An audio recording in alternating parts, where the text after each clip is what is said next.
Hey y'all gotta check this video. This is the craziest thing I've ever seen. So around this time every single day, this lady records this messages across her building that the sun projects every single day. This is in St. Louis, Missouri, y'all. Check this out, y'all. Check it out. Okay, so I don't know if you guys see this, but every day at this time, when the sun sits in a certain spot, this appears on the building across from me. See how it just went away and then it goes away? It's like, is it Hebrew? Somebody told me something. Did you see that? There, then the sun. It looks like runes. Y'all see that? Y'all ever seen runes? It looks like runes. But now let me ask you a question. Isn't that the sun back here? Anybody? Wait, wasn't that the sun back here, y'all? Doesn't that look like the sun? How is it reflecting on this building? Alien?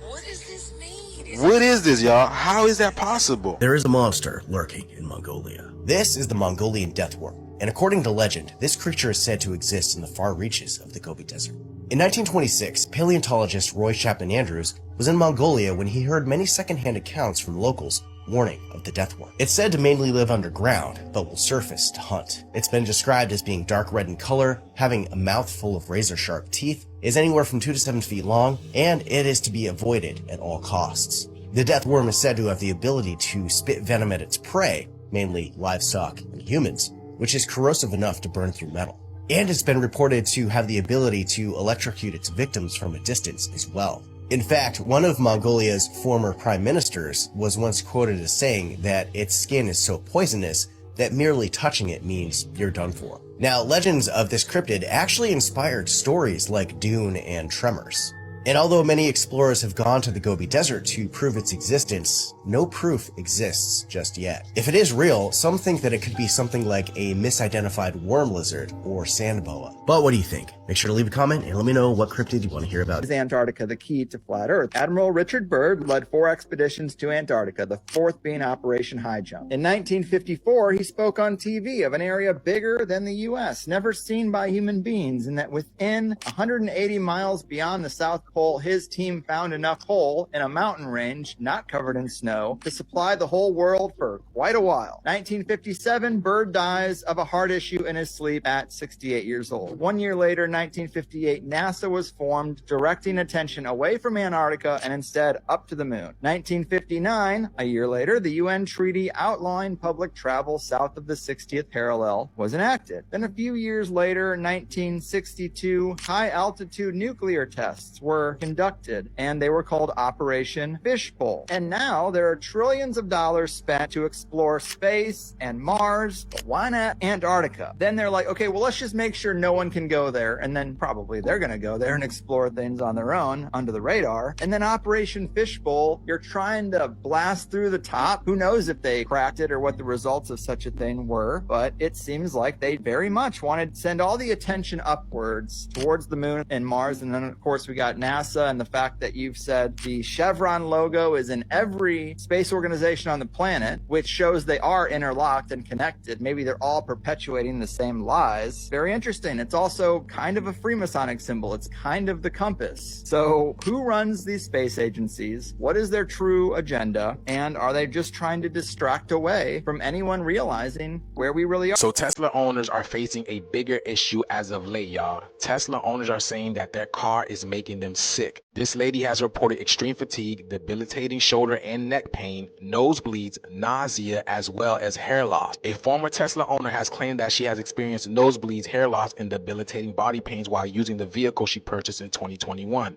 While she was not entirely sure that the Tesla was at fault, the Georgia resident said her symptoms disappeared after selling her car. Tesla owners have had to trade in some models because the air conditioning systems were prone to mold, which caused asthma-like symptoms. She reported that after buying a Tesla in 2021, she started experiencing fatigue after driving her vehicle and complained the symptoms got worse over time. I would come home from the grocery store and needed to lay down in bed for 20 minutes before I could even go unload the car. She said her husband spent hours in the car and both experienced the same symptoms, but it wasn't until she took a road trip in her mom's gas-powered vehicle and experienced no symptoms that she realized something was wrong. The symptoms escalated until she started having nosebleeds and nausea towards the end of a long car ride, and said she started losing her hair in the last few months of owning the car. She added a disclaimer saying, "Am I sure the car caused these symptoms? I'm not 100% sure of anything. It is likely our symptoms are gone after selling the car 5 months ago." Her post on Instagram received a lot of replies, with one woman saying that her brother-in-law had something similar happen to them. They sent the car in for repairs and it ended up being mold everywhere. Another mother chimed in saying she owned a Model Y for 3 years and had major headaches, body aches, tired all the time, overall just not feeling herself. Her children had the same symptoms. There are other Tesla owners saying that their air conditioning system doesn't dry out, which causes mold over time. You guys remember this video that went viral a few years ago? Brand new Tesla Model S in a Turkish garage and leave it for 1 month. It starts rotting. What happened? Look at all that mold. What the fuck is this? Look at this. My Tesla. Fuck. Elon Musk got some explaining to do. Elon Musk got some explaining to do. So this is what's happening to Tesla owners, y'all? Oh my goodness. Yeah. Have you guys seen the crazy statue at the Denver airport called Lucifer? I mean, Lucifer? What about the crazy murals painted on the wall like this one? And this one? Well, I am just being blasted with downloads lately, and I found a connection between those paintings and the Denver airport and this demon face post I made. And if you don't know what this is, well, I made a post the other day talking about this condition that they were talking about on the news. Victor Shera? Well, when he sees people, their faces look like demons. And in my opinion, they're just doing that. So when we can see through the veil, we go, oh my gosh, I have that condition. You don't have that condition. You can just see what's actually happening. But back to the point. His name matched up to something big. That's right. That guy's name literally matched up to this in the Gematria code. Now look at what I found in these murals. Now at first glance, you might look at this and just think it's a creepy looking thing with these kids around a fire. But I have a keen eye, and I noticed that. Can you see what it is yet? How about now? That's a floating city. The floating city that just happens to be talked about in Revelation of the Bible in the coming back of Jesus Christ. And this Lucifer statue too, if you're not familiar with the Bible, it's also talked about in Revelation. Because the 4 horsemen of the apocalypse are again talked about with the coming back of Jesus Christ. And not only do they have all of that, but they also have a mural where the sun and the moon are in alignment, meaning a solar eclipse. Now here's what I want to say about this, the most important part, is I truly believe we are living in a time past tribulation of the Bible, past the part of Revelation, that they're going to try to make us believe is happening. They have capabilities of technology like you would never imagine. So what I'm saying is just use discernment. As the days lead up to the eclipse, have discernment ready. You can best do that by ridding yourself of toxins, by doing some fasting where your body isn't trying to process anything and where you can be functioning on a higher level mentally and spiritually. It's time to start getting ready for something big. Now, I'm not saying that the return couldn't happen, but I just want people to have awareness and have discernment and to not be fooled by something evil and something nefarious. So do your absolute best to get your thinking caps and your spiritual caps on and ready, because I think we're heading into some interesting times. But as always, guys, this is just for entertainment. I'm sure this horse is just fun and decorative. I'm just a satire count. Don't take anything I say seriously. I see a deer. That's a weird looking deer. Or maybe it's not. Throughout Appalachia, people have encountered something that looks like a deer, but there's something off about it. So they call it the not deer. Now, there are a couple theories as to what it might be, and I'll let you know what I think at the end of the video.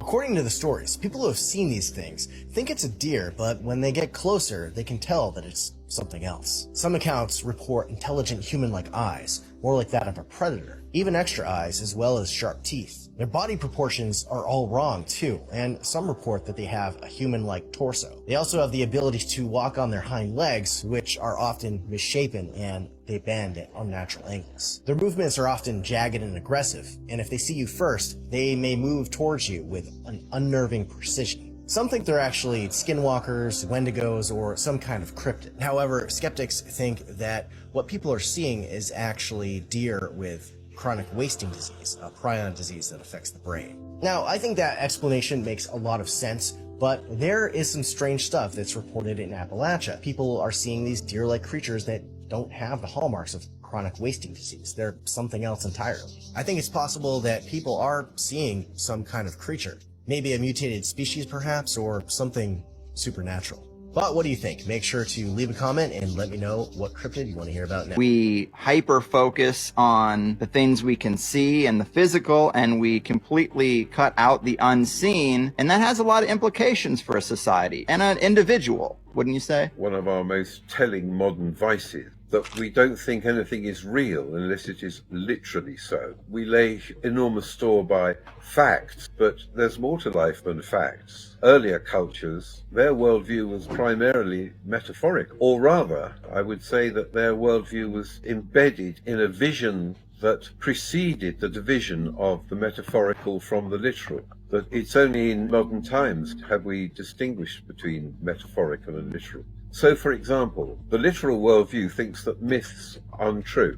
They think they're fairy stories. Whereas, of course, for traditional cultures, myths are the true story. They absolutely point to the reality of the human condition. But at the same time, I'm not sure that any traditional culture takes them literally in the way that we suppose that they did. Even in ancient Greeks, the gods were understood not in a literal way. They were understood as real as images, but not necessarily literally real.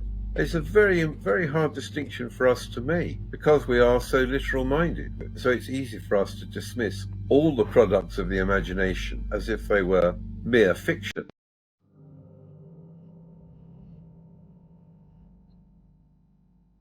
Because look at that Masonic temple. You see that? The Masonic symbol? Are you flipping kidding me? Look at this. Masonic. And gosh darn it, we may not be going much further, but what the heck is this?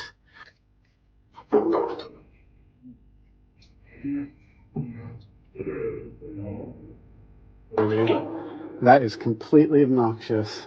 Oh, shit. And inside is this deep Masonic.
What the hell? Yeah, right.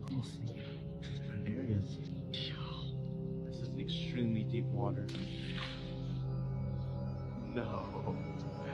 No way. So check out this Tesla conspiracy theory out, y'all, and you're going to get a kicker out of this. Listen to this. There's a conspiracy theory I think might be true. Last week, a Tesla crashed through a wall of my house. I was home when it happened. The first thing I did was check to make sure my roommate was okay. Then I called 911. Then I went outside and started taking pictures of the crash. My first picture was at 5:07 p.m. My first picture of the tow truck drivers trying to take the Tesla out of here was at 5:10 p.m. It had literally just happened minutes earlier, and so I was like, hey, can we pause for a second? Like, the cops are on their way right now, and the tow truck driver actually said to me, F you. And I was like, what? Are you kidding me, dude? Like, my house just got ran into. Have some empathy. And no joke, he goes, here's your empathy. And I was like, oh my God, you're being that much of a dick right now? And he goes, get the out of my way. And then he shoved me and he threatened to beat me up and kill me if I didn't let him get the car out of there. So my question is Tesla's automatic crash system alerting tow truck drivers? And are they offering them a bunch of money to get the car out of a situation before news cameras show up? They don't want any more negative press because those tow truck drivers were here so fast and they were so aggressive, there had to be a bunch of money on the line. Did you know that Australia has its own version of Bigfoot? And it's called the Yowie. This hairy humanoid is said to have large fangs, talon-like claws, stands up to 9 feet tall, is covered in reddish fur, and is much more aggressive than its North American counterpart. Stories of these creatures can be found in Aboriginal mythology, which says that they were a spirit that roams over the earth at night. Modern reports began in the 1850s when the Australian Town and Country Journal began to publish witness testimony of indigenous apes being seen all around Australia. And sightings of the Yowie continue to this day. The Australian Yowie Research Group may have even caught thermal footage of these creatures. Some think this cryptid might be an offshoot of the extinct ape species Gigantopithecus, or an undiscovered humanoid marsupial. If you're from Australia, have you seen the Yowie? Let me know in the comments. If you thought all of this stuff going on with Diddy is bad, there's people coming out saying that Jay-Z is no better. In fact, 50 Cent is basically saying, this is a lot worse than we think. He recently posted this picture saying that Jay-Z's in hibernation till all of this Diddy stuff blows over. No brunch, no lunch, no dinner. And there's a lot of dark conspiracies about Jay-Z. I mean, we have the incident with Tory Lanez. I'm telling you, this court system is not for justice.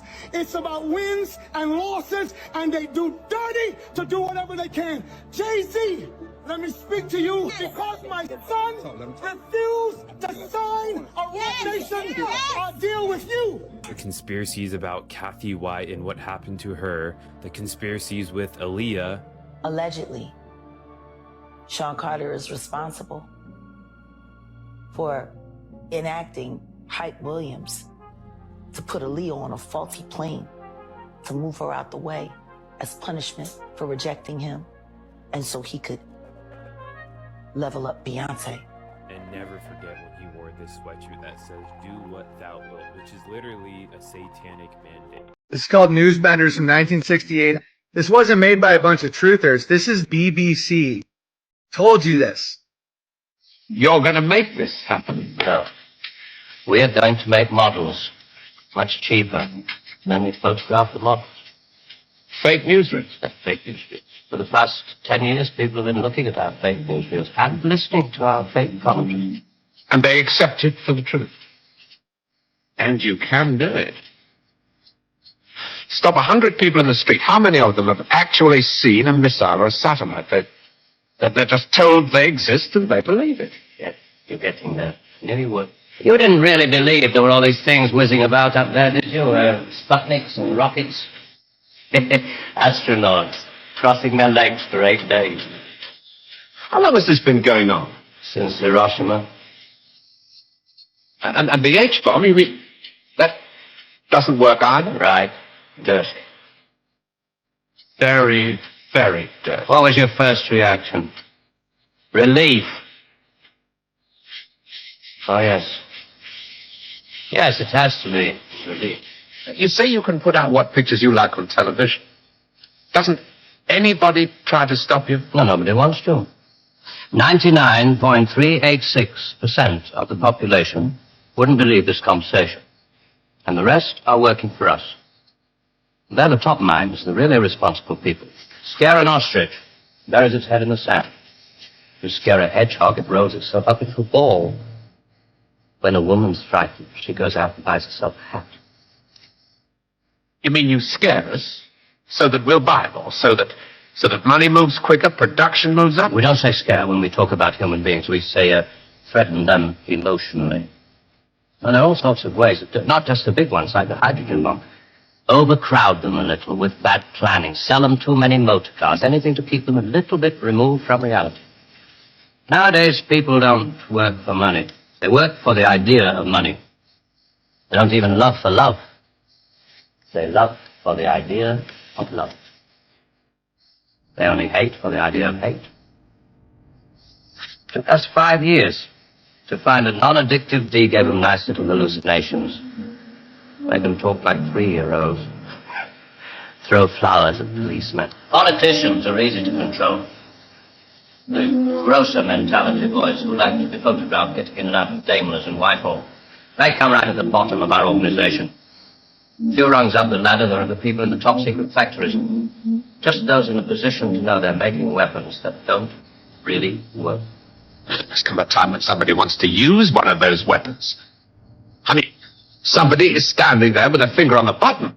Well, that's the beauty of it. Nobody presses the button. All things exist here in the consciousness platform first, before it exists in the third dimension. This remote control for the TV existed in somebody's multidimensional platform as a thought. And we know that the mind connects up to 11 dimensions according to the Brain Institute. So it's in a multidimensional state. It doesn't exist in a physical form until the person that's thinking about this thing says, now I have an idea of what I want this to be. I'm going to collapse it from multi-dimensions into 2 dimensions. How does he do that, or she does that? Puts it into a piece of paper, pen to paper, and draws it out, or puts it into a computer. It's called computer assisted design. That's a CAD design program. Now it's in 2D. It looks 3D, but it's only 2D. So you took up to 11 dimensions and collapsed it into 2 dimensions. Now that it's in 2 dimensions, you can tweak the final things about it. You hand that data, that blueprint, over to an engineer. The engineer takes a blueprint, he takes it into a shop, and then he stacks atoms in a format that create the item, the thing, in the third dimension that you can move around on the XYZ axis. I can move this on an XYZ axis now because it's a physical form. Somebody, an engineer, took the blueprint and stacked atoms in a particular way, like Legos, that created this into third dimensional reality. From docking off from the Eiffel Tower to fishing via airship in a lake in California. One of the main reasons I believe they got rid of these. Having a personal flying craft, a vessel of personal exploration, where the possibilities and locations are limitless. That's something the parasites could not keep around. Cutting out the airships hindered not only our freedoms, it also solidified our dependency on oil for the next century, and setting up a narrative of how these fossil fuels are so limited. And with everything running on it, they had to charge a premium, as well as setting up realm-wide wars for the next century, fighting over the perceived precious, limited resource of oil. Many ask with these airship photos why they never seen them before. In short, blame our history that we're taught, as I said in my previous video, leaving out all the good parts to keep it as boring and mundane as possible. And also, most have never even thought to look for them. I have, including schematics, like these mooring stations, and if you look to the left there, that's how they unloaded the passengers in these towers. Here's some schematics on them. They're real complex buildings for the time, we're told. These mooring stations were built on top of skyscrapers, equipped with elevators and stairs. That was the beauty of them over airports. They could be built anywhere, even on ships. They would have been a sight to see. Question everything, friends. Until next time. We're finally at the shed. Here it is. Put a lock on it. Let me get this lock off and let's inspect it. Quick little shed tour. The dryer, which is broken and super dirty. This is a little light. So when the police came in here, they went right here. They looked around. They didn't see anything. The washer is also broken. So you see like pieces are broken off and there's yellow inside. Nothing works. I don't know what's going on with that. You got just laundry stuff. All empty. I don't know how it's empty because nobody has laundry. This is my new water heater. Just some wood and cardboard boxes. He left the backpack behind and we didn't see it. So there's no backpack in there. There's no backpack behind it. Just a bunch of blinds. There's nothing. It's just normal stuff. Yeah, man. Where to be? We have a couple gaps. There's no way anybody could fit through these. Oof. You can see all the walls. The walls are all solid.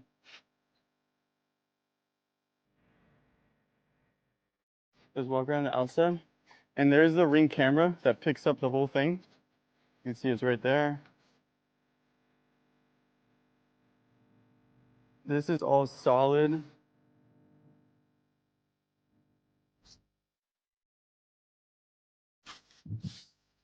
As you can see, clearly no windows. It's all solid. There's nowhere else that he could have gone. He came from this way right here. So he walked around the side here, went to the shed there, and then the guy left coming out of here that way.